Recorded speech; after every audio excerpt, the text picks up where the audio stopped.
como os irmãos estão, e que você possa experimentar nesse instante o que essa letra dessa canção nos diz, dessa oração que diz: Senhor, acalma o meu coração.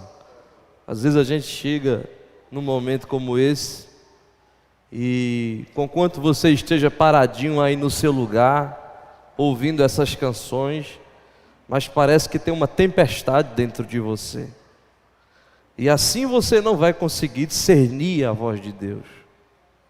Por isso que essa canção faz uma oração que nós devemos aprender a fazê-la sempre: Senhor, acalma o meu coração.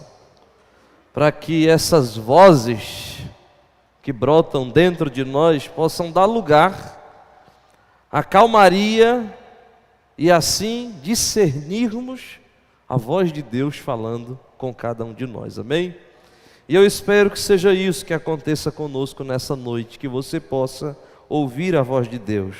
Vamos ler a Escritura na Epístola de Tiago. Nunca é demais dizer que nós já estamos aí numa jornada, lendo e procurando entender o que diz esse texto, essa Epístola de Tiago, essa exortação do irmão de Jesus a respeito de uma espiritualidade genuína e verdadeira. E depois de alguns longos meses, nós estamos no capítulo 4. E hoje nós vamos ler o versículo 11. Então, Tiago, capítulo 4, versículo 11, nós leremos hoje até o verso de número 17. De modo que você que não está com um exemplar da Bíblia, você poderá acompanhar também no telão. Todos encontraram? Diz assim, Tiago 4:11: Irmãos, não faleis mal uns dos outros. Aquele que fala mal do irmão ou julga a seu irmão, fala mal da lei e julga a lei. Ora, se julgas a lei, não és observador da lei, mas juiz. Um só é legislador e juiz, aquele que pode salvar e fazer perecer. Tu, porém, quem és? Você pode repetir comigo essa parte? Tu, porém, quem és? Que julgas o próximo. Atendei agora, vós que dizeis: hoje ou amanhã iremos para a cidade tal, e lá passaremos um ano, e negociaremos, e teremos lucros. Vós não sabeis o que sucederá amanhã. Vamos fazer essa pergunta juntos de novo? Que é a vossa vida? Sois apenas como neblina, que aparece por instantes e logo se dissipa. Em vez disso, devíeis dizer: se o Senhor quiser, não só viveremos, como também faremos isto ou aquilo. Agora, entretanto, vos jactais das vossas arrogantes pretensões. Toda jactância semelhante a essa é maligna. Todos juntos agora, o verso 17, na versão do telão, para ficar igual. Aquele, pois, que sabe fazer o bem e não faz, comete pecado. Amém. Os irmãos podem sentar.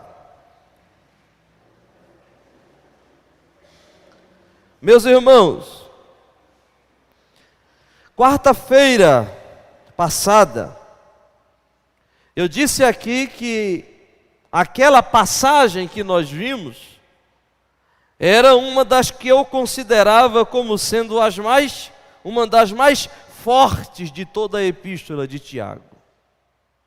Isso porque nós vimos que o que Tiago diz é um chamamento para uma visão realista de quem nós somos. Por isso que quarta-feira passada nós vimos essa exortação que diz: sujeitai-vos, pois, a Deus.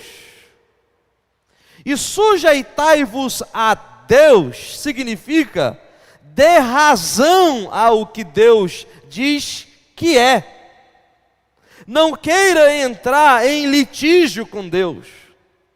Não queira disputar com Deus, mas dê razão e se sujeite e se subordine. E não queira fazer luta com Deus, porque você não vai prevalecer. Então se sujeite, se subordine. E quando você fizer isso, sujeitando-se, portanto, a Deus, você estará entrando no rumo da vida de Deus. E quando você entra no rumo que Deus quer que você esteja, você, ao mesmo tempo, estará se confrontando com as propostas que vêm do diabo e que são para a morte. Por isso, quando se diz, sujeitai-vos, pois, a Deus, em contrapartida também se diz, e resisti ao diabo.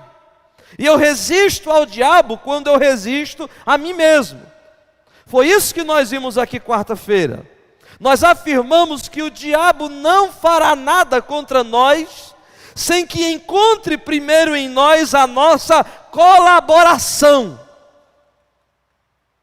Por isso que resistir ao diabo é resistir a mim mesmo, me sujeitando a Deus. Quando eu assim procedo, o resultado é que o diabo fugirá de mim.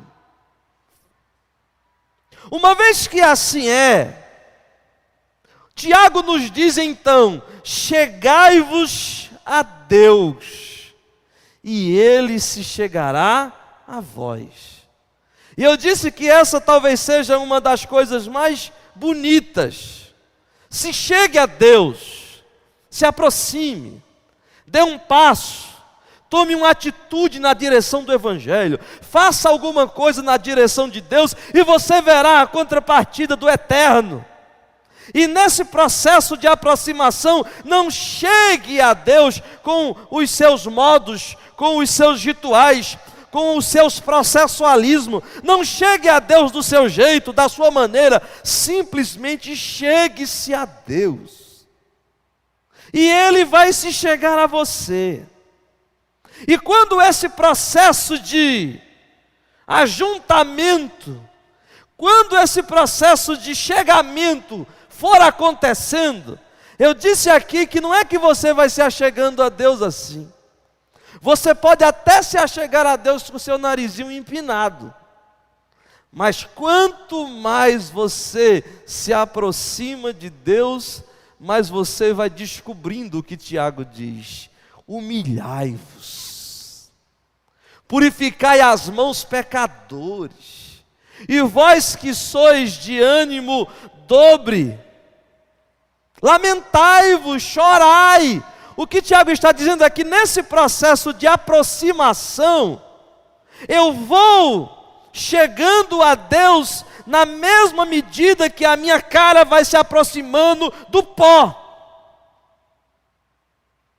Eu vou chegando a Deus na mesma medida que eu vou me encontrando com a minha insignificância. Por isso que se diz: afligi-vos, lamentai e chorai, porque a nossa jactância, a nossa arrogância, a nossa prepotência, o nosso olhar altivo, só revela uma coisa: o meu distanciamento dele. Posto que quanto mais eu me chego a Deus, e Deus se chega a mim, mas eu vou me encontrando e mais eu vou me prostrando ante a glória dele.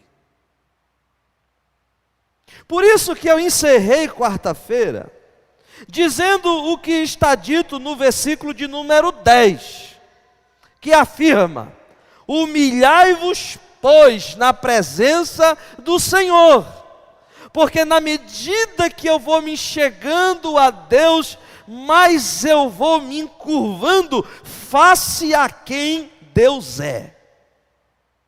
Humilhai-vos. E eu comparei isso como sendo a raiz de uma árvore. Aprofunde as raízes da humilhação, e você verá que a copa de folhas e frutos será vista conforme diz: humilhai-vos e ele vos exaltará.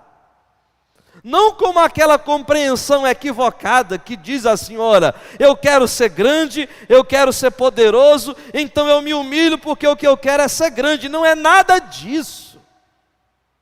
Esse vos exaltará significa outra coisa senão fará brilhar a sua justiça como ao sol do meio-dia. Então, quanto mais raízes profundas você tiver, mais folhas e frutos na sua vida aparecerá. Então, meus irmãos, eu disse quarta-feira que, em síntese, chegue perto de Deus sem medo, porque é dele que você precisa. Se chegue, se aproxime, vá se encurvando, vá se dobrando. Existem alguns que é de dura cerviz, existem uns que resistem, fica duro assim, mas aí as patadas de Deus na vida, a lapada que a gente vai ganhando na existência, não é verdade? As rasteiras que a vida nos dá, nos ensine às vezes de um modo abrupto, que o lugar do meu rosto é no pó diante dele. E quando isso se fizer claro na minha mente, aí eu posso dizer que eu ando com Deus. Você está me compreendendo? Aí eu vou saber entender o que significa andar com Deus. Aí eu vou discernindo qual é o significado dessa expressão que perpassa a história dos homens que andaram com Deus, daqueles cuja síntese existencial está na galeria dos heróis da fé em Hebreus capítulo 11, quando se diz que estes homens, o mundo não era digno, porque foram homens que andaram com Deus. Eu só aprendo a andar com Deus quando eu me chego até Deus e a luz da sua glória me faz saber o meu tamanho e a glória de Deus. Do contrário, vai ser só petulância. Do contrário, vai ser gente que diz que anda com Deus porque tem muita sabedoria, ou melhor, tem muita informação teológica, conhece todos os versículos da Bíblia, mas anda com aquele nariz empinado de que ninguém sabe mais do que eu sei. Ou então gente que diz que anda com Deus porque virou um moralista. Diz assim: eu não bebo, eu não fumo, eu não roubo, então olha aí, quem anda com Deus sou eu, mas não passou ainda da fase da petulância e da jactância. Ou então alguns dirão: eu ando com Deus porque eu estou na igreja, e eu não ando como os ímpios, mas ainda está no nível da arrogância. Portanto, irmão, olhe bem aqui para mim.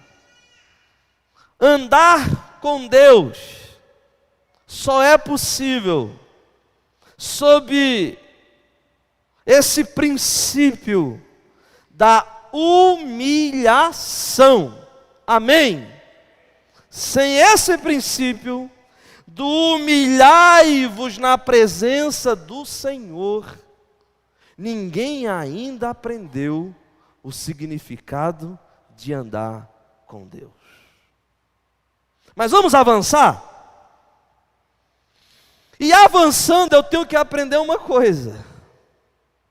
Quem anda com Deus, o primeiro sinal de quem anda com Deus, é que quem anda com Deus, não esqueça isso, quem anda com Deus saberá caminhar com o próximo. Você pode dizer isso comigo? É possível você dizer isso comigo? Quem anda com Deus saberá caminhar com o próximo. Se você entender isso aqui, a gente já caminhou 50% do que eu quero falar hoje à noite. Então, primeiro eu já sei que para que eu ande com Deus, para que eu diga, eu como Enoque ando com Deus, eu preciso esvaziar-me de qualquer tipo de arrogância, de prepotência. Porque quem quer que se chega a Deus, e Deus a ele se chega, Tiago diz que é sob o princípio da humilhação do rosto no pó, ante a face do Todo-Poderoso. Mas o primeiro sinal de quem anda com Deus, é que quem anda com Deus saberá caminhar com o próximo. Não é óbvio isso? Não é claro? Não é simples? Não foi assim que Jesus demonstrou todo o tempo? Quem anda com Deus sabe caminhar com o próximo. Por isso que, conquanto algumas pessoas possam achar desconexo o versículo 10 para o versículo 11, na verdade está tudo conectado. Versículo 10: humilhai-vos na presença do Senhor e Ele vos exaltará. Versículo 11: irmãos, não faleis mal uns dos outros. Não está tudo conectado? Óbvio. Porque a gente às vezes pega essas divisões da Bíblia, e eu tenho certeza que do verso 10 a 11, na sua Bíblia tem um títulozinho, não tem? Aí parece que dá a ideia de que terminou aqui, aí vamos começar a falar de outra coisa. Não, não é nada de outra coisa que a gente vai falar. Nós estamos falando da mesma coisa. Porque quem anda com Deus sabe caminhar com o próximo. E por que quem anda com Deus sabe caminhar com o próximo? Porque quem anda com Deus já foi envergado pela graça de Deus. E saberá enxergar o outro, não de cima para baixo. Que é o que o apóstolo Paulo diz, quando afirma, não considere-se superior a absolutamente ninguém. Não é isso que ele diz aos filipenses? Ninguém se considere superior ao outro, mas antes considere-se sempre o outro superior a você. Ora, é só você discernir isso. Se andar com Deus significa andar com o meu rosto no chão, porque eu sei quem eu sou, eu sempre vou olhar para o meu irmão e vou dizer assim: graças a Deus que o meu irmão não é tão pecador como eu. Foi Paulo que disse isso, e Paulo não disse isso fazendo um joguinho de palavras, uma média. Quando Paulo fala que dos pecadores eu sou o principal, só diz isso gente que anda com Deus. Porque gente que anda com Deus não precisa ficar fazendo comparativo com outros, como o fariseuzão da parábola de Jesus. Agora, quem não anda com Deus e só anda no espírito da religiosidade, não, esse chega no templo, vai para o primeiro lugar, e a primeira coisa que ele faz é procurar alguém com quem se comparar. Ele olha para um, apontar ali para livrar o diácono Givanildo, ele olha para um e diz assim: Senhor, eu te dou graças, porque eu não sou como ele. Percebeu qual é o espírito? De quem está olhando o próximo de cima para baixo, é porque não anda com Deus. Porque gente que anda com Deus vai dizer assim: ninguém é tão pecador como eu, porque a glória de Deus me faz enxergar quem eu sou. Aí fica fácil andar com o próximo. Aí ninguém vai ficar falando mal do outro. porque esse texto de Tiago chega a ser quase que um texto de escola bíblica de férias para criança, não é? É uma coisa bem infantil isso, né? Amiguinhos, não faleis mal uns dos... Isso não é coisa de criança, não é? É, você sabe que é. Lá na salinha, é assim que se diz lá para os coleguinhas.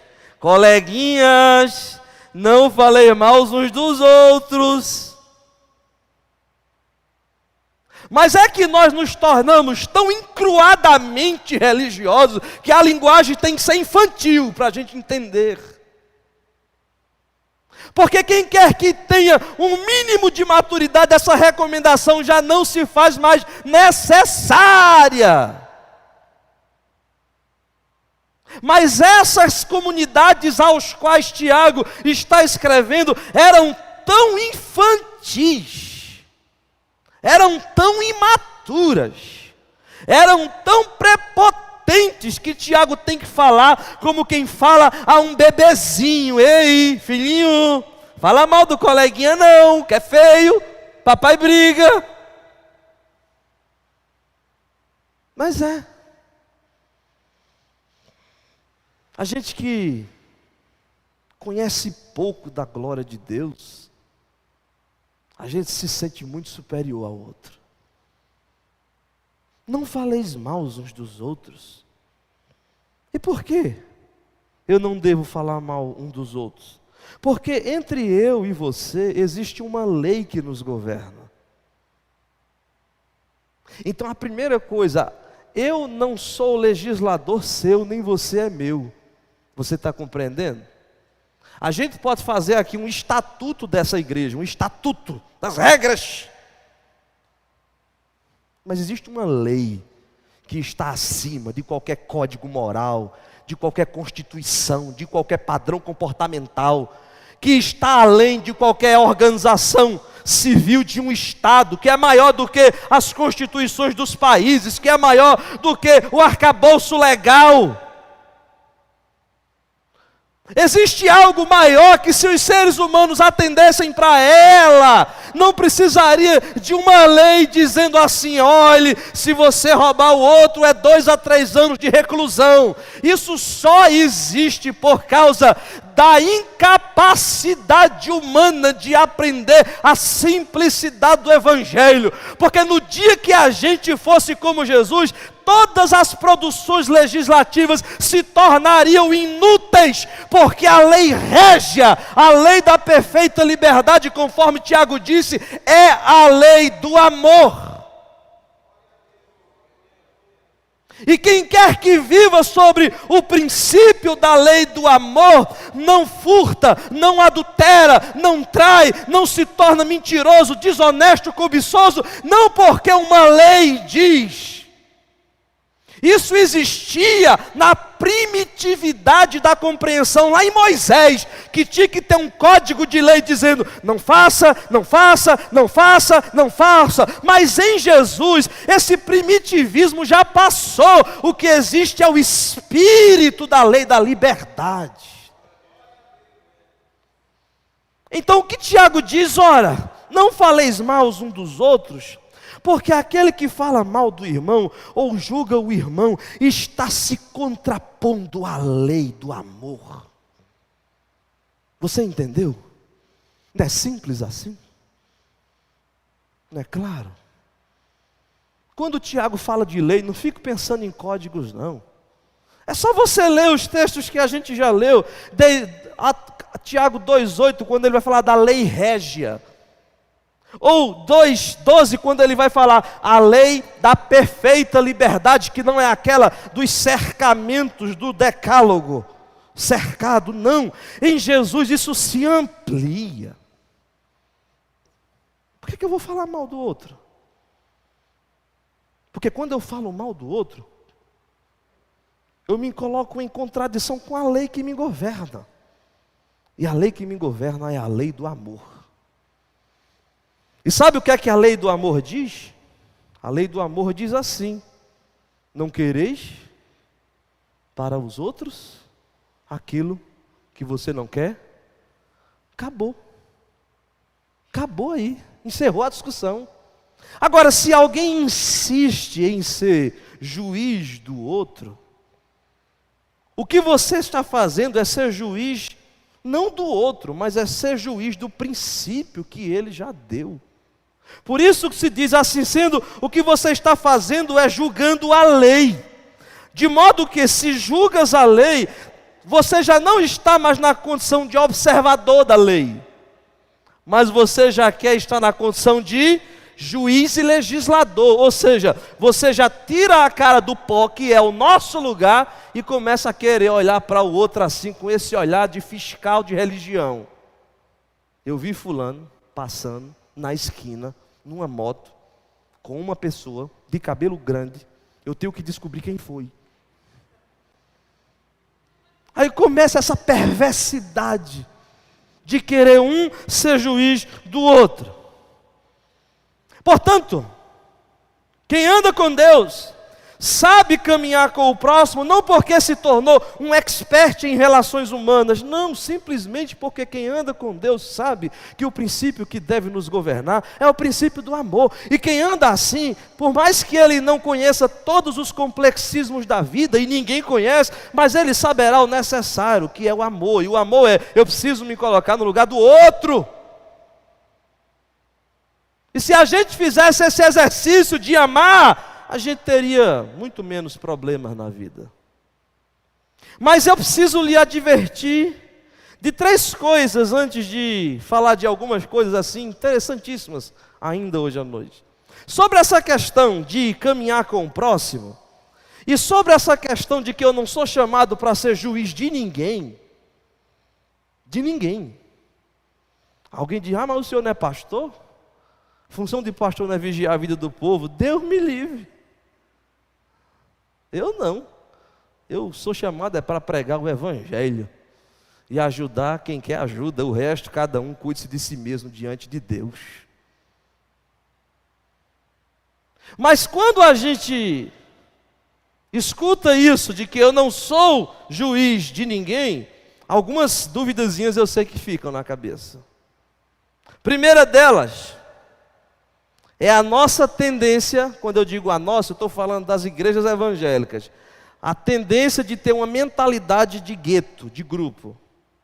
Então, muita gente pensa assim, é verdade, pastor, nós não devemos julgar os nossos irmãos, entre nós não pode haver isso, mas os que não estão com a gente larga o pau e solta a língua. Ou não é? Tem gente que morre, a primeira coisa que o cara faz é, mas rapaz, tão novo, não estava nem na igreja, foi para o inferno. A língua do juiz, que quer ser juiz da vida alheia, ou não é. Existe uma coisa tão horrorosa que eu acho, que se você tiver esse costume, por favor, tente evitá-lo. Que é quando alguém achou de inventar, de que quem está dentro da igreja evangélica é justo e quem está fora é ímpio. Já viu isso? O ímpio, olha os ímpios como são. Isso é juízo, irmão. Isso é juízo. Tem tanta impiedade rolando no meio de igreja. Tanta impiedade. E há tanta justiça fora do ambiente religioso. Há tanta gente que procura ser justo no que faz. Mas a gente cria essa mentalidade de grupo, o ímpio. É o ímpio por quê? Porque pratica impiedade? Não, porque não está aqui. Eu sei que tem muita impiedade no mundo, mas não sejamos juiz de ninguém. De ninguém. Ande em paz. Sem essa necessidade de ter que dizer que o outro está no inferno, só para garantir que você está no céu, porque está aqui. Essa é a primeira coisa. Quando se diz que você não é legislador, porque um só, versículo 12, um só é legislador e juiz, isso tem que entrar na cabeça da gente, um só, e ele não quis compartilhar esta prerrogativa com ninguém. Porque quem anda com ele tem que se colocar na condição de observador e não de juiz, porque se eu quero ser juiz, eu já prejudiquei o meu caminhar com o próximo. Ou não é? Eu já prejudiquei. Eu já levantei a cabeça. Eu já comecei a olhar e dizer esse, aquele outro, aquele lá. Ou você acha que por que será que Jesus ficou escrevendo, enquanto os juízes togados, de pedra na mão, esperavam só a resposta para matar a mulher pega em flagrante adultério? O que Jesus fez foi dizer o básico: quem não tem, atire. Ou seja, quem não está aqui na condição de observador da lei, jogue a pedra. Porque um só é legislador e juiz. Aí eu preciso fazer uma segunda advertência. Porque quem pensa assim diz: então, pastor, quer dizer que a partir de hoje eu vou fazer de conta que está tudo certo? Não.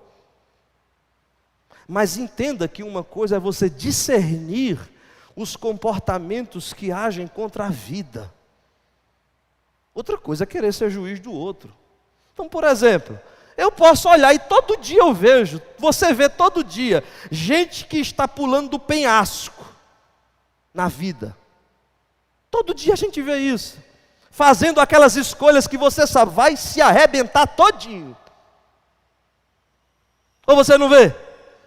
Todo dia a gente vai discernindo gente que, ao invés de ir no fluxo bonito e saudável do Evangelho, vai indo contra a vida só para ir se arrebentando, se ferindo, se torando na existência. Eu sei, você sabe. Nós somos chamados a discernir, mas isso é uma coisa. Discernir é uma coisa. Agora, querer invadir de forma inconveniente a vida do outro é outra coisa. É outra coisa. Eu posso ter um vizinho perverso, e aí de repente eu vejo que ele está no caminho da perversidade.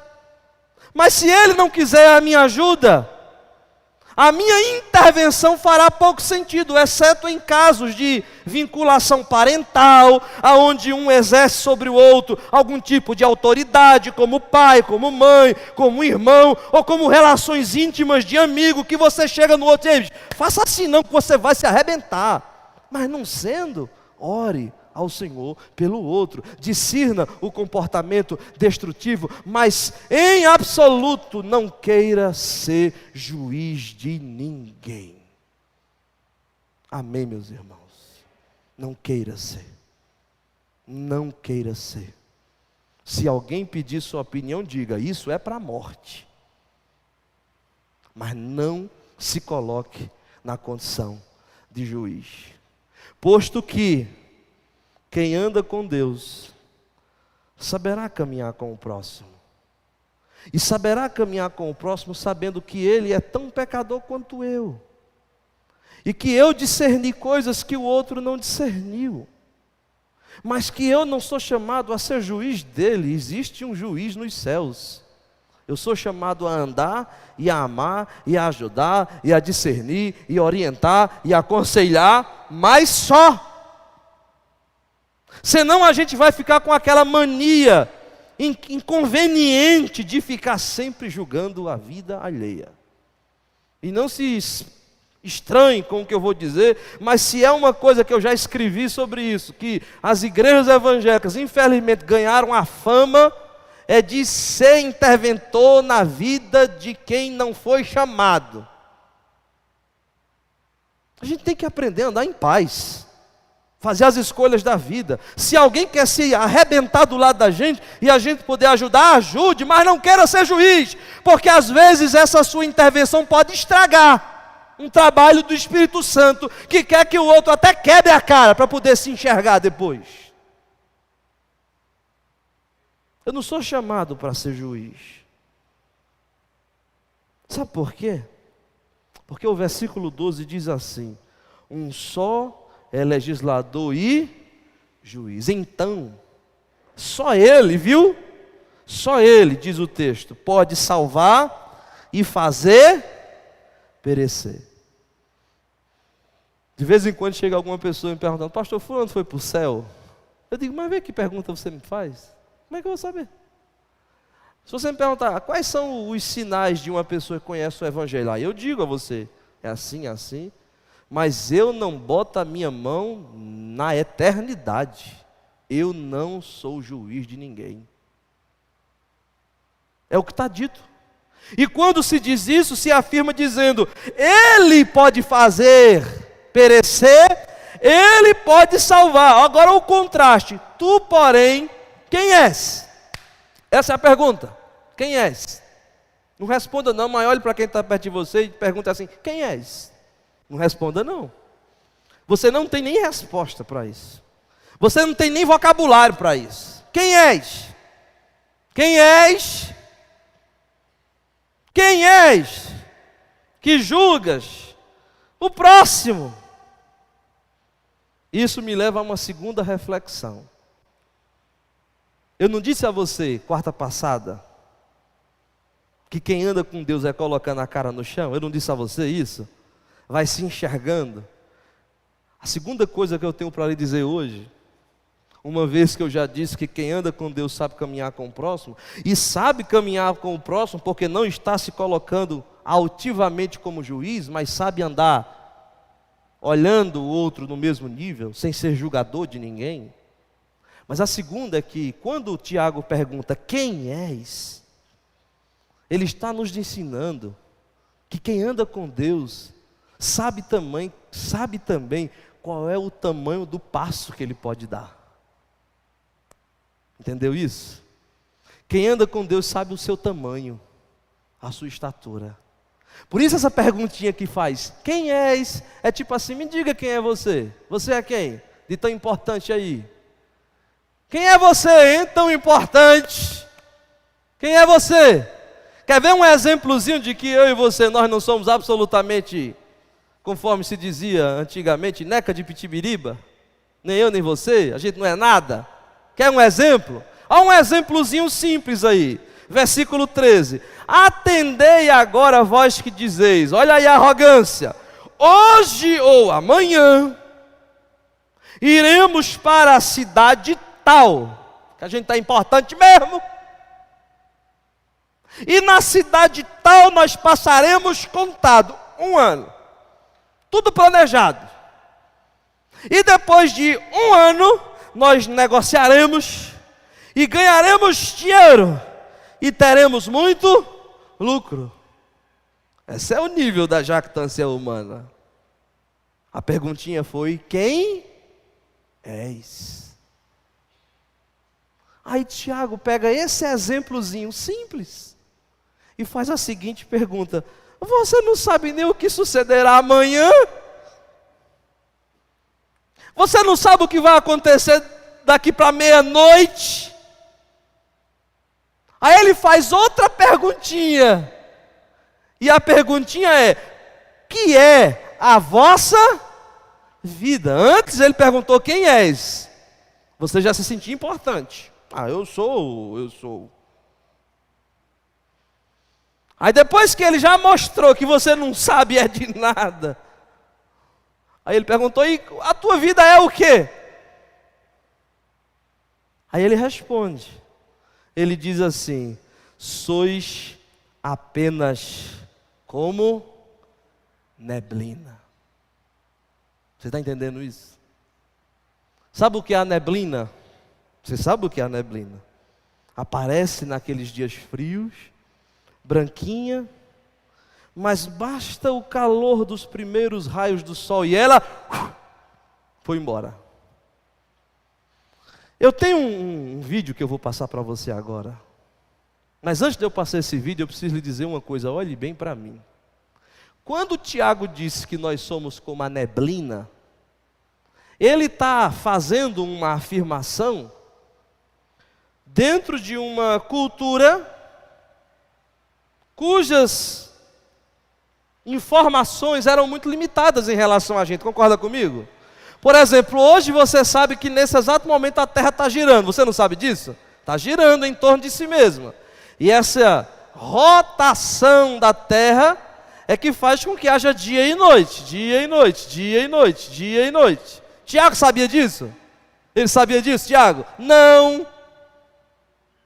Além disso, essa rotação da Terra também é acompanhada por um processo de translação, que ela roda em torno de si mesma, mas também está girando em torno do Sol, que é o que faz com que a gente tenha os 365 dias no ano. Diga, passou um ano. Tiago sabia disso? Não.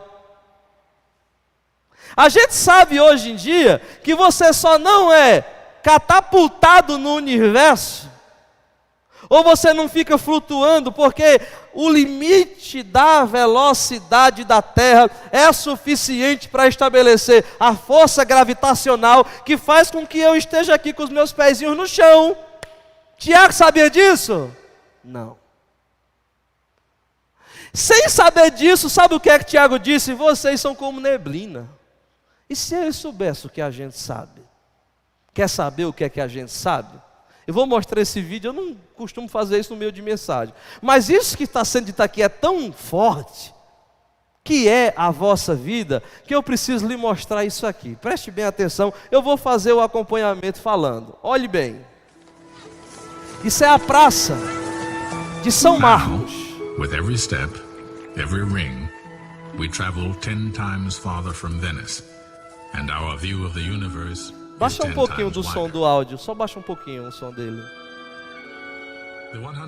Isso aí é a praça de São Marcos. Pense nessa pergunta: o que é a vossa vida?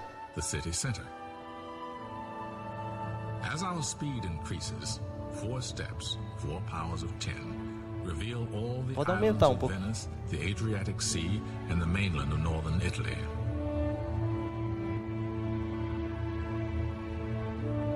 A gente já ficou lá para trás, não foi?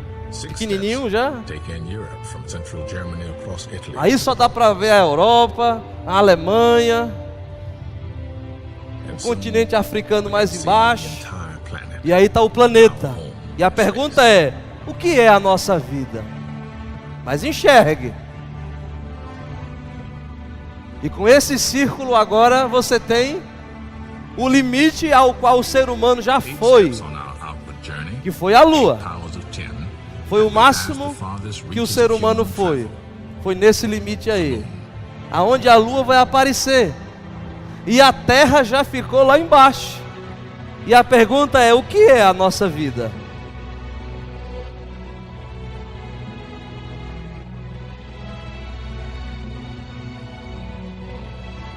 De repente o que você encontra agora, nesses círculos brancos, são os movimentos dos planetas em torno do Sol.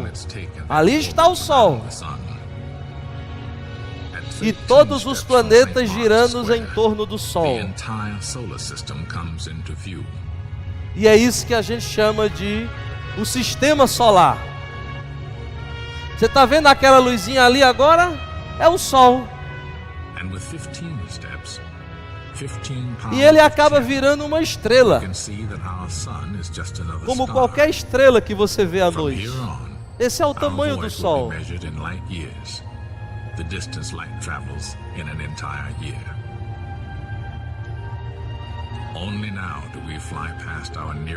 De modo que toda vez que você vê o céu estrelado, é só o Sol, semelhante ao Sol, as outras estrelas que surgem.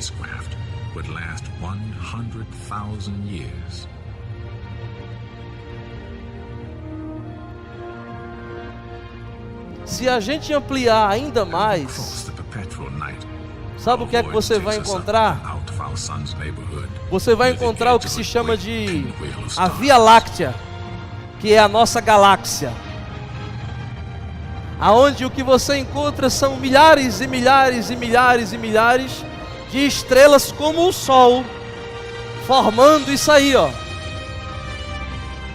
A gente já ficou lá para trás, não foi? Faz muito tempo. Só que quando você olha para essa galáxia, é bom que você saiba que existem muitas outras galáxias, a semelhança dessa, muitas outras, gigantescas,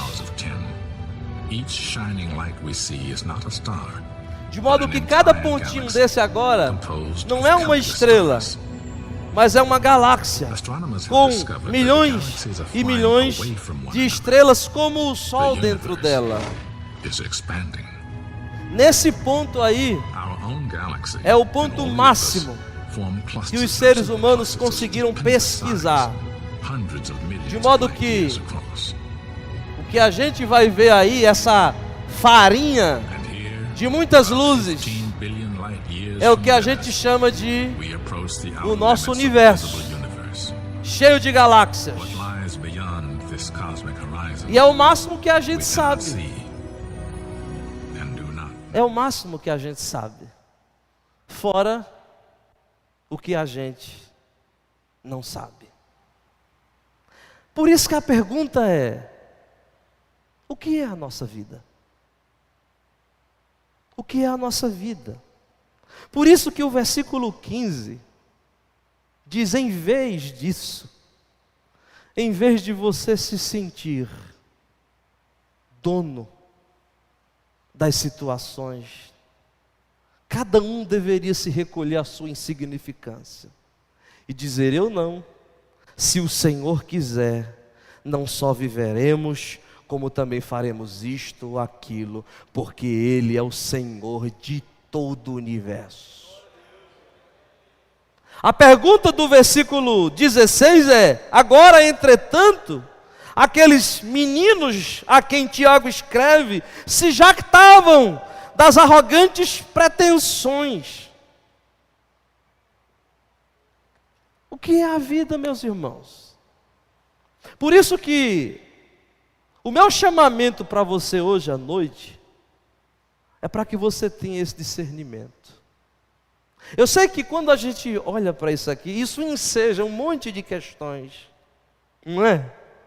Imagine que um Deus tão grande, que a gente cantou aqui, que Ele dá ordem às estrelas, esse Deus infinito, Ele se fez carne e habitou entre nós. Por isso que quando você vê essa grandeza, a pergunta que fica é: o que é que sobra? O que é que sobra? Por isso que toda jactância, conforme diz, é maligna. É a gente querer ser o que nós não somos. Portanto, ouça bem: quem anda com Deus sabe o tamanho do passo que pode dar. Isso me leva em terceiro lugar para a última coisa que eu quero falar hoje à noite. Olhe bem aqui para mim. Quem anda com Deus, quem se chegou a Deus, e a quem Deus se chegou de um modo maravilhoso, foi se encurvando, se encurvando, se encurvando. Quem anda assim, saberá caminhar com o próximo, porque jamais vai querer ver o próximo de cima. Sabe qual é o tamanho de todo mundo. Uma vez que eu ando assim, eu já não começo a querer ser dono de mim mesmo.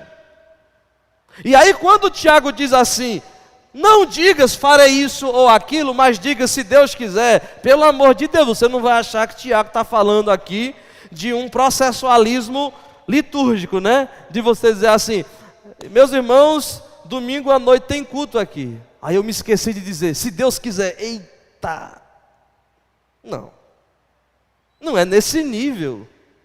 Porque senão a gente ia tratar Deus do nosso tamanho. Quando se diz assim, diga se Deus quiser, não está falando apenas da palavra dita. Senão você vai ficar assim: eu vou para a escola se Deus quiser, eu vou para a igreja se Deus quiser, eu vou respirar se Deus quiser. Você começa a ficar numa paranoia.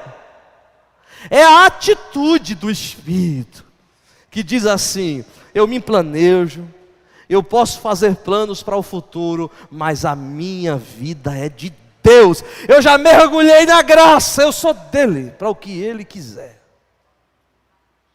Eu não brigo mais com Deus. Eu não vou mais ficar de birra com Deus porque as coisas não aconteceram do meu jeito. Ah, pastor, eu planejei minha vida assim. Eu pensei minha velhice assim. E veio o que deu errado. Deu errado para você, que fez os seus planos e não considerou a falibilidade dos projetos humanos. São todos falíveis. Você pode construir um grande império e da noite para o dia desmoronar. Você pode projetar uma família bonita e daqui a pouco ocorrer uma tragédia. Você pode estabelecer um alvo profissional e de repente acontecer no meio do percurso algo não previsível e que acabou com seus planos. A vida está cheia disso. O que a gente precisa é despertar para a realidade de que ou eu tenho Deus como o meu farol, ou eu ainda não tenho nada aqui. Ou eu sou orientado por este que as estrelas não podem conter, ou eu ainda estou nesse nível de frustrações. Eu vou começar a me frustrar, porque aconteceu diferente do que eu planejei. Por isso que quando se diz, nunca diga eu vou fazer, como se você fosse dono de si mesmo, porque a gente não sabe nada da vida. Há um ano atrás eu jamais imaginaria estar aqui falando com você, e eu duvido que você imaginaria estar aqui sentado falando, olhando para mim. A vida não é assim? Talvez você era jovenzinha disso, eu não vejo a hora do meu príncipe chegar no cavalo branco. Aí você depois viu que era um sapo. Era. Você imaginou aquela coisa bonita. De repente um diagnóstico de uma doença apareceu. Uma falência ocorreu. Uma tragédia se abateu. A pergunta é, o que é a vida para a gente se considerar tão importante? Agora olhe para mim que se eu encerrar esse culto assim, eu acho que eu vou deixar você meio deprimido hoje. E eu não quero deixar você deprimido. Porque a última coisa que eu preciso lhe dizer hoje à noite é, se é assim, se nós somos tão pequenos, porque Tiago dizendo que a gente era uma neblina era até generoso, depois do que a gente viu. A gente não chega a ser nem poeira cósmica. A gente chega a ser rastro de pó de estrela. Mas quando você é acachapado com essa visão, não bate uma angústia assim, uma coisa tipo, rapaz, eu estava me achando tão importante. Recebi meu diploma um dia desse. Aí, a gente tem que ter cuidado para não haver um esvaziamento do significado da vida. Por isso que a última coisa que eu tenho para lhe dizer hoje à noite é, quem anda com Deus sabe o real significado da vida. Olhe bem para mim. Se seres tão minúsculos, considerados pela ótica do espaço, o que é que a vida é? Para que eu existo? Qual é o significado que eu tenho? E eu quero dizer isso a você olhando para o último versículo que a gente vai analisar hoje à noite, que é o versículo 17. E pode parecer que não tenha muita coisa a ver, mas tudo tem a ver. E com isso eu vou encerrar. Diz assim, portanto, em virtude do seu tamanho, em virtude da minha insignificância, eu vou achar sentido na minha existência somente aqui, quando se diz, todo aquele que sabe que deve fazer o bem e não o faz, nisso está pecando. Você vai entender o que eu estou querendo dizer, mas lê de novo comigo. Aquele, pois, que sabe fazer o bem e não o faz, comete. Aí eu vou dizer uma coisa aqui a você. Qual é o sentido da vida? Se nós somos seres tão minúsculos, qual é a razão da gente existir? Eu lhe digo, a razão da gente existir é de nós sermos na vida promotores e promovedores da bondade para o próximo. Você entendeu? É aí que a gente se acha. É aqui que a gente se encontra. Quando se diz aquele que sabe que deve fazer o bem e não o faz, comete pecado, não é porque ele transgrediu o segundo, o quarto ou o quinto com essa visão minúscula, não. É porque se alguém não vive para o bem, essa existência é nula de qualquer sentido. É por isso que algumas pessoas que se debruçaram sobre o sentido da vida, filósofos, cientistas, alguns que se aprofundaram tanto que chegaram a hora que disseram assim: olha, é tudo tão complexo que a gente vai querer se matar. Por uma razão simples, porque não entenderam que o Deus dos deuses, o Senhor dos senhores, aquele que era antes de qualquer coisa, aquele que criou todas as coisas, os universos e multiversos se existirem, aquele que é Senhor de tudo, deixou a sua glória. O Verbo se fez carne, minusculamente veio para esse planeta para nos ensinar que o sentido da vida é amar, é fazer o bem, é quando eu me encontro, é quando eu me acho, é quando eu percebo para que eu existo. É isso que Jesus veio apenas nos dizer. É aí que você se encontra na vida. E quem sabe que assim é e não faz, comete um pecado contra a sua própria existência. Comete um pecado contra a sua própria vida. Daqui a pouco, passa 10 anos, e seus cabelos, se já não estão brancos, vão embranquecer. No meu caso, vão cair ainda mais. Alguém diz mais? Eu não aceito essa pergunta. Mas daqui a pouco o tempo passa. Os amigos vão morrendo, os familiares vão morrendo, não é assim? Os filhos vão crescendo, vão casando, vão tendo outros filhos. Aí eu vou perguntar a você: e a vida passou assim? E você não entendeu para que você existe? Pois eu lhe digo hoje à noite, com a minha boca cheia do Evangelho: você existe para ser gente do bem na terra. Você existe para ser gente do amor, da misericórdia, da graça. É para isso que você existe. O resto é jactância, é petulância. A casa que você mora, o carro que você anda, os cursos que você fez, o resto é resto. Só prevalece nessa infinidade cósmica aquilo que se parece com Jesus. É por isso que a grande ironia da história, que coisa linda isso, é um Deus tão grande ter enviado o seu Filho para Jerusalém, a Judéia. Eu acho que quase todo mundo aqui já viajou na vida mais do que Jesus viajou. Jesus andou pouco, ali, acolá, um barquinho pequenininho, só para atravessar o lago, fugindo, como eu disse domingo aqui, fugindo da multidão. Viveu pouco, meados de 33 anos de idade. Mas a grande beleza é que Deus em Cristo Jesus está dando sentido à razão de ser de todas as coisas. Você consegue processar isso? Você consegue discernir isso?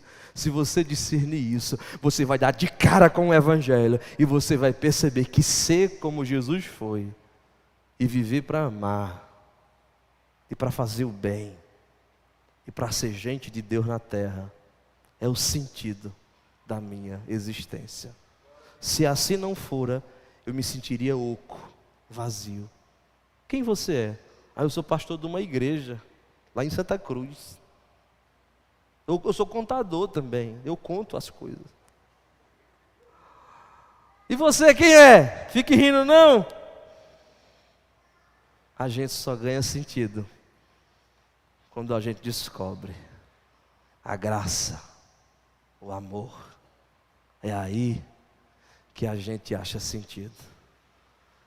E enquanto os irmãos vão se preparando para louvar a Deus com uma canção que eu estou com ela aqui na mente, a gente já cantou ela, eu quero que você só saiba de uma coisa: quando a gente fecha os olhos aqui, o mergulho na eternidade é o mergulho no amor de Deus. É só isso que tem lá, amor. Por isso que a coisa mais bonita que eu podia fazer era: por toda a minha vida, ó Senhor, te louvarei. Porque essa vida tão minúsculazinha, que vai vivendo e amando e fazendo bem, e amando e fazendo bem, daqui a pouco você morre e você mergulha no amor de Deus, que dá sentido a tudo isso que a gente viu, e muito mais que ser humano nenhum jamais viu. Que Deus abra a sua mente e faça você entender as coisas profundas que nós falamos aqui hoje à noite. E que faça a gente andar com a carinha no chão, ante a face da glória. É por isso que quando se diz que quando nós estivermos com Ele, não precisará da luz do sol, porque o Cordeiro será a sua lâmpada.